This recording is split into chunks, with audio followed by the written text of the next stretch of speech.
casei em 1974. Em 1975 eu virei presidente do sindicato. E aí eu comecei a viajar muito o Brasil.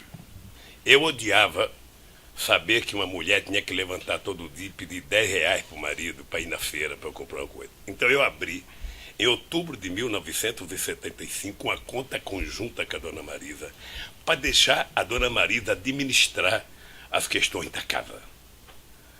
Eu penso que eu fiquei próximo de 30 anos sem assinar um cheque na minha vida, porque a dona Marisa, primeiro, era muito séria no trato do dinheiro, era muito econômica, eu nunca tive medo de deixar um cartão de crédito com ela, porque eu tinha consciência que a dona Marisa não gastaria nada que fosse essencial, e a dona Marisa ficou com a responsabilidade de fazer o contrato e de acertar aluguel, condomínio, IPTU e outras coisas da casa. Era tudo ela que fazia. Então, o senhor ex-presidente não tem conhecimento de como era feito esses pagamentos? Não, pagava no banco, pagava, sabe? Eu não tenho noção como era feito, mas devia ter pagado no banco. O senhor ex-presidente pode informar se conhece o senhor Glauco da Costa Marques e explicar a sua relação com ele, mas se eu não tenho existente? relação com o Glauco. Segundo ele disse, eu não me lembro, eu conheci ele em 2002, por ocasião da gravação de um programa de televisão do PT para a campanha presidencial daquela época. Ele disse que estava lá. Eu não o conhecia porque tinha gente da produtora, tinha gente da fazenda e tinha o pessoal do PT lá do estado do Mato Grosso. Eu ouvi ele dizer que ele me conheceu lá, eu não sabia. Depois ele disse que me conheceu 2 vezes num jantar na casa do Zé Carlos Bunlai. Eu também não me lembro, porque não era um jantar entre eu e ele, era um jantar entre centenas de pessoas na casa do Zé Carlos Bunlai. Depois ele disse também que me encontrou no aniversário do meu filho, ou no aniversário meu, lá em São Bernardo do Campo. É possível que seja verdade, mas eu não lembro. Certo. Vou dizer uma coisa, doutora. A pergunta é objetiva. O senhor Eu acabei de dizer, ao senhor Palocci, acabei de dizer, o Emílio seguinte, teve no Palácio Dietrich numa conversa que não deve ter durado 10 minutos. Certo, não tratou de E eu instituto, não tratou, de sítio, não tratou. de Jamais, contribuições? jamais, eu vou dizer para a senhora aqui, jamais. O Emílio Odebrecht, que é um empresário que eu tenho um profundo respeito, tratou comigo de qualquer dinheiro para o PT. Jamais. Eu não era tesoureiro do PT, eu não era da direção nacional do PT, o PT tinha tesoureiro e a campanha tinha tesoureiro. Portanto, não havia porquê ir conversar comigo. Eu nunca admiti, nem ao Emílio, nem a nenhum empresário deste país que discutisse comigo um centavo. O senhor ex-presidente chegou a tratar dessas doações? Sim. Deixa eu falar, eu não sou diretor do Instituto. Uhum. O Instituto tem o meu nome, mas eu não sou diretor. Eu sou o presidente de honra. O dia que o senhor for nomeado presidente de honra de alguma coisa, você vai perceber que não vale nada ser presidente de honra. O senhor é acusado pelo Ministério Público desde o ano passado de que esse apartamento seria, segundo o Ministério Público, do senhor e que o senhor não pagaria aluguel. Não foi possível levantar? O Ministério Público é muito engraçado. Graças a Deus, como Deus escreve certo por linhas tortas, as coisas estão virando verdadeiras. Nós estamos vendo o que está acontecendo com o Janot, estamos vendo o que está acontecendo com o Miller.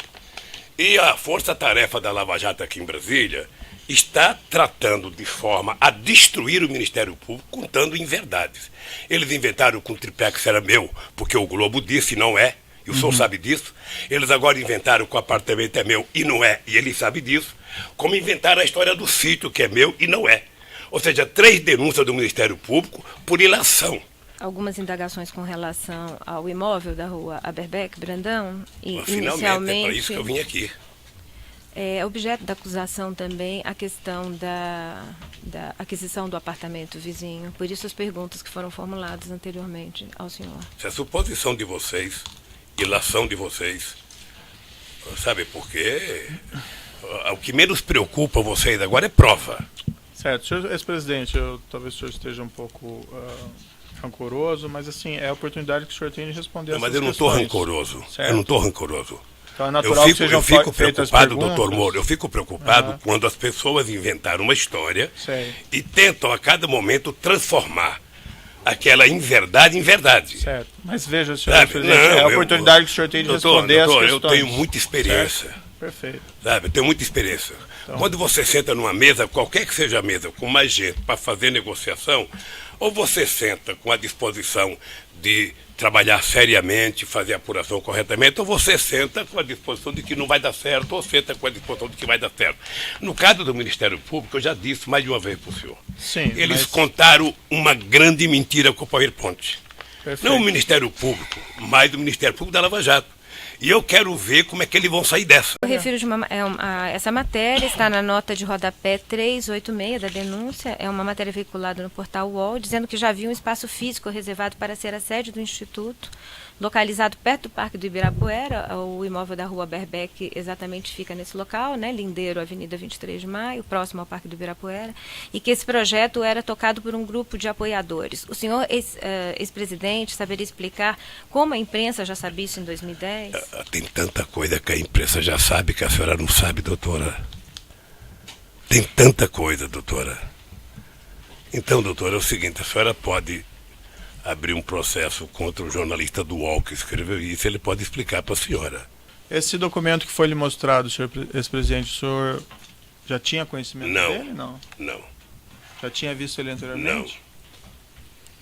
Consta a afirmação do Ministério Público que esse imóvel teria sido encontrado em sua residência? Eu não sei o que eles encontraram na minha residência, doutor. Eles entraram 6 horas da manhã, entraram num escritório na minha casa, que faz exatamente 20 anos que eu moro naquela casa e 20 anos que eu não entro naquele escritório. Eu diria que era quase um lugar de jogar tranqueira, jogar papéis e mais papéis, tá? O fato de ele ter encontrado isso no escritório na minha casa não significa que eu tenha conhecimento ou que eu tenha visto. Uhum. Consta também... Até porque eu não sou obrigado a acreditar que encontraram na minha casa. Certo. E aquele PowerPoint feito dizendo que o PT é uma organização criminosa, que o Lula, por ser a pessoa mais importante, era o chefe, que, portanto, o governo do Lula foi feito para roubar, sabe? Merecia, na verdade, um processo contra quem escreveu aquilo, a serviço da opinião pública. Pois bem, o Palocci veio aqui, e eu vi o Palocci, só sabe que eu tenho uma profunda amizade com o Palocci há mais de 30 anos. Não é uma coisa de um dia. O Palocci foi meu ministro da Fazenda e prestou um grande serviço a esse país. Eu vi atentamente o depoimento do Palocci. Uma coisa quase que cinematográfica, quase que feita por um roteirista da Globo. Sabe? Você vai dizer tal coisa, os leads são esses, prepararam alguns leads para ele dizer, e ele foi dizendo, habitualmente, lendo alguma coisa, falando, sabe? E eu conheço o Palocci bem. O Palocci, se não fosse um ser humano, ele seria um simulador. Sim. Sabe? Ele é tão esperto que ele é capaz de simular uma mentira mais verdadeira que a verdade. O Palocci é médico, é calculista, é frio. Nada daquilo é verdadeiro, então. E nada é verdadeiro. Eu poderia ficar zangado, nervoso, mas eu quero enfrentar o Ministério Público, sobretudo a Força Tarefa, para provar minha inocência. Eu só espero que eles tenham a grandeza de um dia pedir desculpa. Eu não sei se o Sr. Miller vai pedir desculpa com a palhaçada que foi feita em Brasília, com o Joesley, e que agora está sendo desmontado. Eu, por exemplo, vi o Ministério Público me incluir na denúncia do Delcídio. Sim. Tem mais de 20 perguntas do Delcídio comigo nesse processo. E o Delcídio é um mentiroso, descarado, que foi solto num pacto entre o Miller e a Globo para fazer denúncia contra mim. E essa deliberação foi formalizada de alguma maneira? Não. Essa deve ter sido depois, na reunião da direção, deve ter discutido que não aceitou. O senhor tem conhecimento da formalização? Não tenho, querida, não tenho. Também pediria que o senhor ex-presidente referisse ao membro do Ministério Público pelo tratamento protocolar devido. Como é que seria?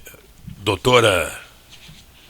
Senhor ex-presidente, aí eu vou pedir realmente, até peço escusas, não percebi isso de maneira tão clara. Sei que, evidentemente, o senhor ex-presidente não tem nenhuma intenção negativa em utilizar esse termo querida, mas peço que não utilize, tá? Pode chamar de doutora, tá bem.